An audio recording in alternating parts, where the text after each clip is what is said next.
KSU president supervises the operations of the wardroom and the galley. What do you believe the principles of these businesses are, and how do you imagine yourself foreseeing the growth of the businesses while adhering to them? Cool. Okay, thanks for the question. So I think this is something that's very unique to the position of president, is as soon as you're elected, you suddenly become the owner or manager of two businesses, which is kind of crazy in itself. And so the way I see supporting our two incredible student-run businesses is by supporting the people who work with them every single day. So a way that I saw this happen last year is that we reorganized and hired a new hospitality coordinator, which has allowed the structure of these businesses to run more smoothly and really give agency to the people who work in them and to allow them to make decisions. So in terms of what principles do I see them standing for, I think the creation of the galley is one of the most political and probably impressive things that our student union has done within the last 10 years. And I think it represents students who wanted a local and ethical food source on campus that wasn't corporatized, that was also affordable for students, that was run by students and then represented our needs. And something that's really exciting is I've sat on the board, the galley board this year, and I've been able to see the different decisions that have been coming through. And so the galley employees are starting now to experiment a bit more with recipes. They're making their own hummus, they're roasting their own garlic. And so I think the role of the president in all this is facilitating the structure and allowing the people to do the work that they want to do. So whether that means working with our current hospitality coordinator, Jen, to make sure the businesses are running smoothly, and then working in a really collaborative manner in order to make sure that the incredible businesses are serving the students in the best way possible. Thank you. We'll come back to it. How do you think your experience as financial vice president will help you in the role of president? What part of the president's portfolio do you think you need to learn the most about? Okay, so I see the role, the job that I fulfilled this year as financial vice president, as linking to the one of the president through a lot of the different committees that I've been able to sit on. So my prior experience on the board, and through FVP you sit on the University Finance Committee, but the Budget Advisory Committee, and I think that a lot of those conversations feed into the meetings the president will be in. So back at the board, or in the board executive committee. So I've had, as FVP, a chance to engage in university administration in a way that I hadn't really anticipated. I think the knowledge gained through being a year sitting through these conversations is really going to feed into the role that I will fulfill as president. I think also the discussion about university finances is going to be a huge one, and I've had the opportunity for this past year to sit and be part of those everyday conversations, and then also having the experience in advocating for students. So I think that especially in those very small committees where there is only one student present, is allowed me to become stronger in being able to advocate for students and say, students need consultation on this, or we can't have this passed without having adequate consultation, and then having that continue into getting feedback from the community and then going forward. So I see that being a support. I also think that a year being on the executive, you get kind of a feel of the other executive roles, and ultimately the job of the president is to act as the main support of the union. So through my different union experience, I've worked with societies and the SLVP to do funding requests. I've worked with the CVP to do the chalkboard. And then I've had the opportunity of working with the EVP quite closely when I was a board rep and working towards the Day of Action. So I think these are all examples of the way that my experiences of the union and my knowledge I can bring to that can help the elected president to support the union, the executive coming in. Returning to the question that I previously butchered, what are the biggest struggles you think you will need to guide the union through over the next year? What will be the hardest parts of those struggles for you? Okay, this is a really good question. So the decision on the $1,000 FIP increase is going to happen next year.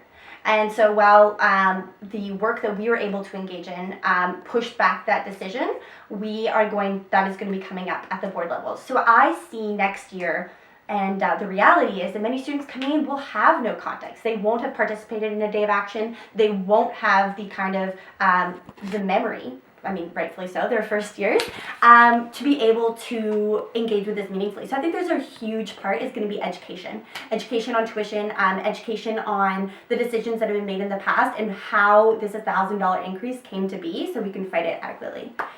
I think a huge, a challenge, but I think also an opportunity is that we're going through a huge administrative overhaul right now.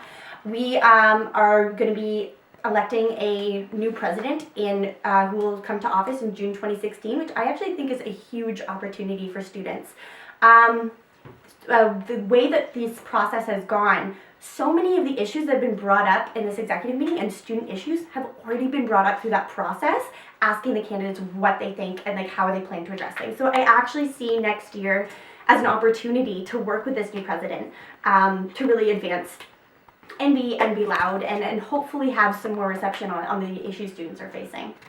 What will the challenges be for me specifically? I think there's a lot to learn. As much as I have been involved in union in the past, I'm under no false pretense that I will absolutely know what to do next year, because I don't think any job can prepare you at the age of 20 to take over a society organization.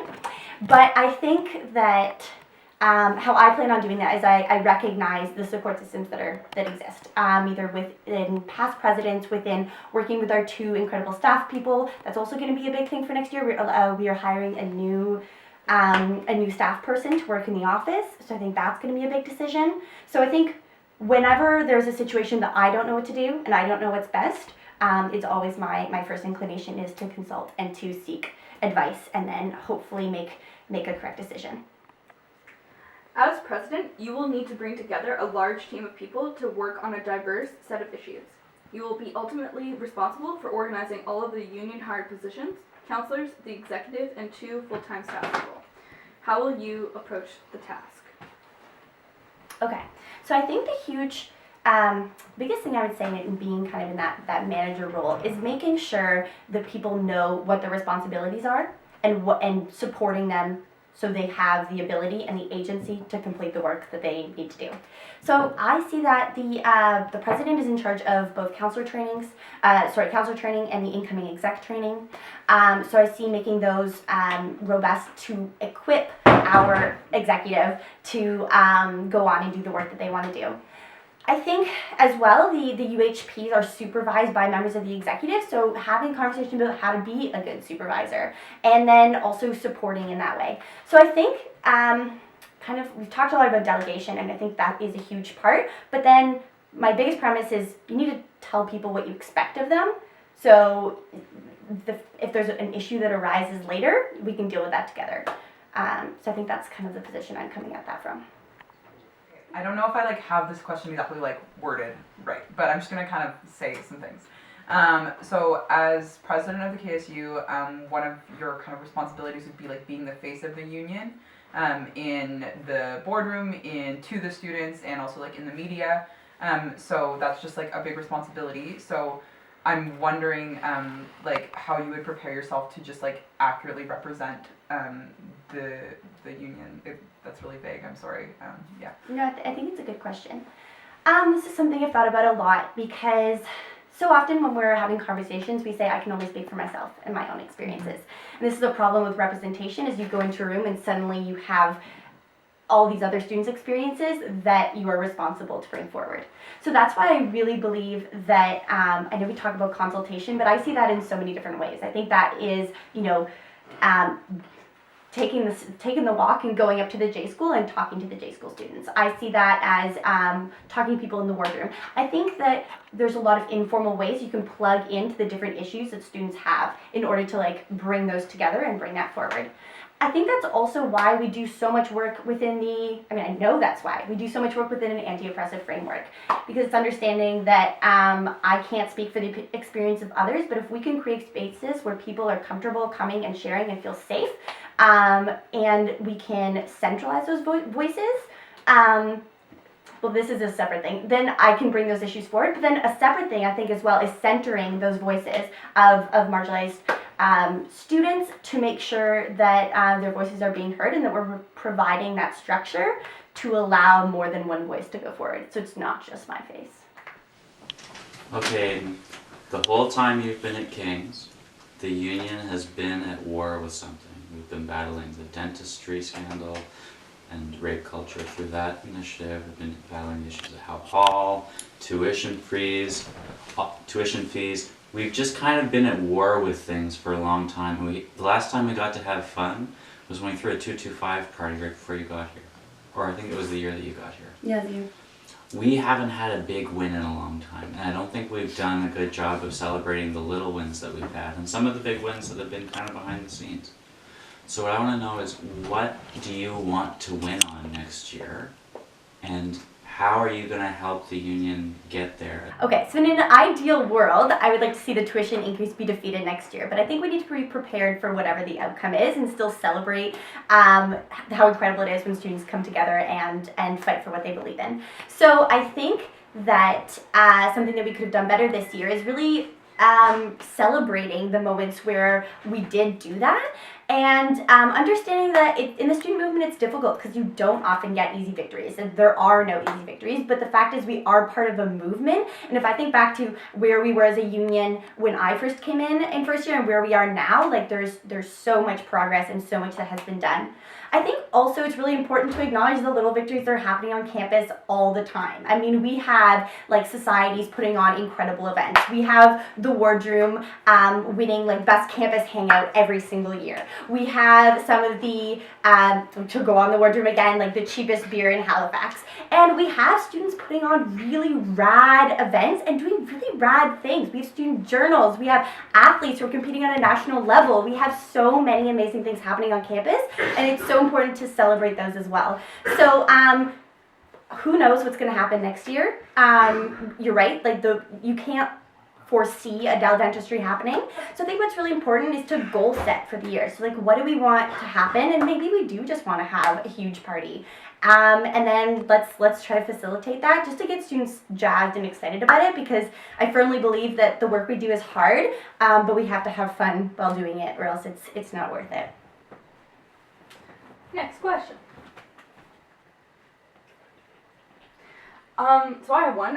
One of your roles as president is to make sure that all of the concerns of students are heard, and while predominantly that is tuition and cost and economic factors, there are some concerns that are smaller, and those concerns sometimes don't get heard because one of the easiest way to access the president is through AGMs or office hours, but like those aren't always accessible to everyone, and there can be that level because you're in a position of power, of intimidation.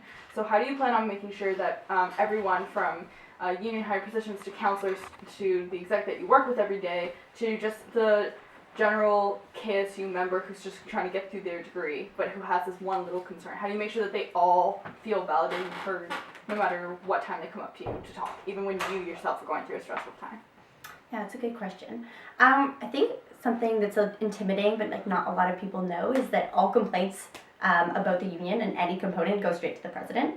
So having that be known is important as well. So it's like if you have an issue with a staff member, that goes to the president. And so I can't think of off my head of like how we make sure that that is an avenue that is better accessed by students, but I think there definitely is work to be done there.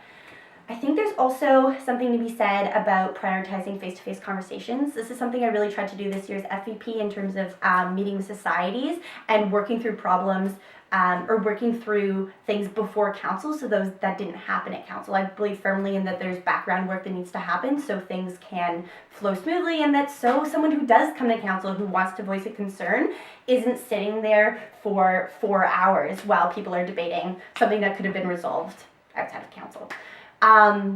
Which is not to say that I'm not into having open discussion. I'm just saying that I think there are ways to make the union less intimidating, and I think that having face-to-face conversations and kind of, and this is difficult too, but like communicating to the average member that you do care about them, because it's easy to think of students as a body and not an individual. So one way that I've been able to, I think, overcome that as FVP is face-to-face, but making the union less intimidating, I think, is something the whole exec can participate in and really work with as a team so that people do feel comfortable coming up and voicing their concerns. Last call. So I have a question about a specific issue that I think sort of has two sides to it within the union, and that's sort of like how the exec functions and does its work compared to the rest of the union.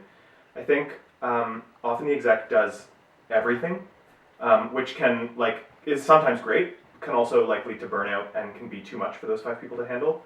And I think it's really difficult to involve general members in the sort of day-to-day work that the union does. And that can sort of lead to this rhetoric that often comes up about the KSU being a club because the exec and sometimes council do so much of that work. And then the other side of that is that it that sort of, I think what reinforces that is that they are the people who know best how to do that work. They're the people with the most experience who are going to do the best job. And so because they're good at it, they end up doing everything, and then they get better at it, and there's even more of a gap between them and other union members. But I guess I want to ask how you're going to involve really involve general members beyond just the 10, 20 people who are going to be at every event anyway and are always contributing and talking. Because I think right now we have 5 incredible people organizing the entire student body.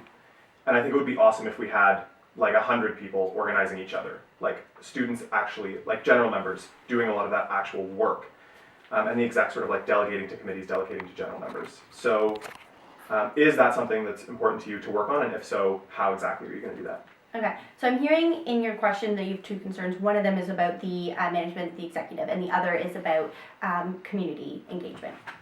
So in terms of the executive and managing the executive as a team, something that I think we've done in this executive is building relationships based on trust, so we don't constantly have to be on each other's backs. So we have 1 exec meeting a week. We report back to each other and consult when needed throughout the week, but reality, we kind of work and do our portfolios individually, and that's created a really healthy dynamic between the executive this year, and I think contributed to people leaving feeling without that same feeling of burnout. So you touched on delegation. I think that's huge, and that's what I kind of was trying to get with the CVP question, is that I think that there are ways we can work together to have people who are excited about things. Some people love chalkboards. I'm one of those people. We need a chalkboard team to just do it that way. Or people love postering. Or I think there are so many ways to involve people in the union that's not, you can sit on this committee or you can sit on this committee, and often that's not very tangible. So people who are interested in being able to support them and give them something tangible to do that they feel is actually helping is how we're going to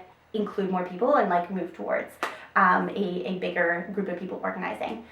I think something else you touched on is the skill gap that develops between people who have been on the executive for a while or who have been in. And that's why I think it's super important to have community skill building. So in counselor training this year, we did a lot on what's effective postering, how to run a cool event, how to make your event accessible. A huge one for me was how to set up a mic. I didn't know how to do that. And so I think these are concerns that any student organizer could use and should be able to have access to. So I would really like to see the KSU host those events. So general members can come in and then learn those skills and then feel empowered and feel supported to go do the work that they'd like to do. So not kind of hoarding all those resources and skills, but then just making people aware that those are out there, and then also we're doing that work to making sure that people can engage with it. Thanks. Thanks so much. That's it.